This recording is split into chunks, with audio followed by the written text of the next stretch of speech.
filsafat. Kata filsafat berkaitan erat dengan segala sesuatu yang dapat dipikirkan oleh manusia, bahkan tidak akan pernah ada habisnya karena mengandung dua kemungkinan, yaitu proses berpikir dan hasil berpikir.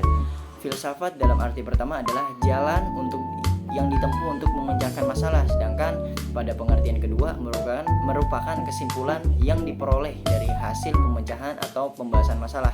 Manusia dalam hidup dan kehidupannya tidak pernah sepi dan terus melekat dengan masalah, baik sebagai individu, dalam keluarga, masyarakat, dan negara, maupun dalam masalah ekonomi, politik, sosial, pendidikan, dan lain sebagainya. Di samping itu, filsafat mempunyai konotasi dalam segala hal yang bersifat teoritis, abstrak, dan lain sebagainya. Sesuai dengan perkembangan akal pikiran manusia yang senantiasa mengalami pertumbuhan, perkembangan, dan perubahan, maka pengertian filsafat juga mengalami perkembangan dan perubahan konotasi yang telah menguasai kehidupan manusia sehingga mempengaruhi filsafat hidup suatu bangsa menjadi norma negara. Kehidupan bangsa dan negara dengan segala aspek kehidupannya berdasarkan asas-asas filosofis seperti nasionalisme, sosialisme, liberalisme, komunisme, dan lain sebagainya. Apakah filsafat itu? Filsafat dari segi bahasa pada hakikatnya adalah menggunakan rasio atau berpikir, tetapi tidak semua proses berpikir disebut filsafat. Manusia berpikir dapat diketahui dalam kehidupan sehari-hari. Jika pemikiran manusia dapat dipelajari, maka ada 4 golongan pemikiran, yaitu pemikiran pseudo-ilmiah atau semi-ilmiah, yang kedua ada pemikiran awam, yang ketiga pemikiran ilmiah, yang keempat pemikiran filosofi. Pemikiran semi-ilmiah bertumpu pada aspek kepercayaan, kebudayaan, dan mitos. Hal itu dapat dijumpai dalam astrologi atau kepercayaan terhadap buku primbon. Yang kedua, pemikiran awam merupakan pemikiran orang-orang dewasa yang dapat menggunakan akal sehat, karena bagi orang awam memecahkan kesulitan dalam kehidupan cukup dengan menggunakan akal sehat. Dan yang ketiga, pemikiran ilmiah lazim menggunakan metode-metode tata pikir dalam paradigma ilmu pengetahuan tertentu, dilengkapi dengan penggunaan hipotesis untuk menguji kebenaran konsep teori. Yang keempat adalah yang terakhir, pemikiran filosofis adalah kegiatan berpikir reflektif meliputi kegiatan analisis, pemahaman, deskripsi, penilaian, penafsiran, dan perekaan yang bertujuan untuk memperoleh kejelasan, kecerahan, keterangan, pembenaran, pengertian, dan penyatu paduan tentang objek. Filsafat juga merupakan ilmu tertua yang menjadi induk ilmu pengetahuan lain. Pengertian tujuan hidup manusia. Tujuan hidup manusia berdasarkan ajaran agama Hindu adalah Mokhartam Jaga Hidaya Caiti Dharma, yang berartikan kesejahteraan jasmani, dan moksa yang berarti ketetapan batin atau kehidupan abadi dengan menunggalnya Atman dan Brahma.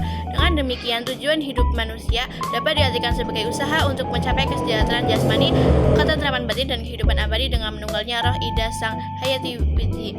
Jadi Mokhartam Jaga Hidaya Caiti Dharma yaitu menjadi ajaran tujuan hidup manusia. Mengenal tujuan hidup manusia adalah banyak orang mengabaikan tujuan hidup dan hanya menjalannya begitu saja. Padahal tujuan hidup sangat penting bagi kelangsungan hidup, bukan hanya mencari harta, mencari pasangan, dan mencari kebahagiaan. Tujuan hidup manusia memiliki esensi lebih dari itu. Salah satunya tujuan hidup yang benar adalah menjadi bahagia. Sudah pasti semua manusia ingin merasakan kebahagiaan. Perasaan bahagia itulah yang selama ini membuat manusia mampu bertahan hidup. Untuk bisa mencapai tujuan hidup seperti bahagia, manusia akan dihadapkan dengan banyak pilihan. Pilihan ini yang mampu menunjukkan jalan hidup manusia menemukan tujuan hidupnya seperti meraih kebahagiaan dalam hidupnya. Sekian. Yaitu ada cara menemukan tujuan hidup manusia. Untuk menemukan tujuan hidup manusia, perlu melakukan penggalian. Hal ini disebabkan karena ada begitu banyak jawaban untuk pertanyaan ini. Penting bagi Anda untuk menemukan jawaban yang sesuai. Hal itu harus memberi Anda cukup perasaan bahwa itu memuaskan kebutuhan Anda untuk mengajukan pertanyaan itu dan menjawabnya. Ketika mulainya, diawali dengan mengetahui mengapa Anda ingin mengetahui tujuan hidup sejak awal. Sebagai gambaran, beberapa agama menetapkan tujuan hidup manusia secara umum telah dalam kitab dan ketentuan mereka, yang mana bisa menjadi inspirasi Anda untuk menemukan tujuan hidup Anda yang personal. Selanjutnya ada bentuk-bentuk tujuan hidup manusia. Bentuk-bentuk tujuan hidup manusia yaitu menjadi bahagia.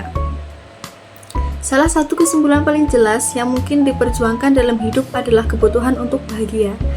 Sayangnya, orang seringkali tidak tahu persis apa kebahagiaan itu, dan karenanya sulit untuk menemukan kebahagiaan.